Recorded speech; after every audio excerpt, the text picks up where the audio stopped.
Good morning mga chong. Dumating na ang parcel na pinalasada natin.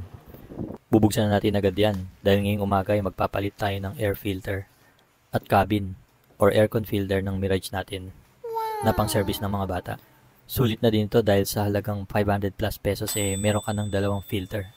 May mga nagtatanong nga kung maayos naman ba ito. Yes mga chong, almost 4 years ko na itong ginagawa na nagpapadeliver ako kada at least 6 months or 9 months.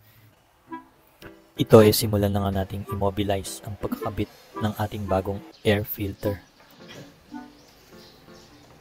Madali lang naman yan mga chong. Siyempre, unclip mo lang yung housing or yung cover.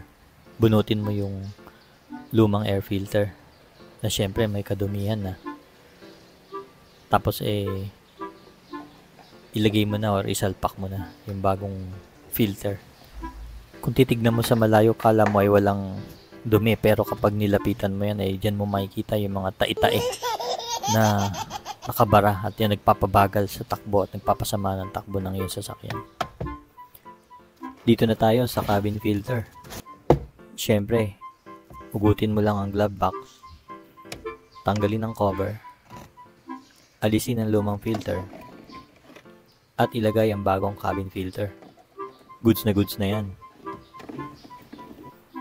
Yung pagbalik syempre basic na yan.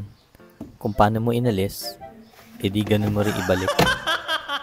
Ito na, itest na natin.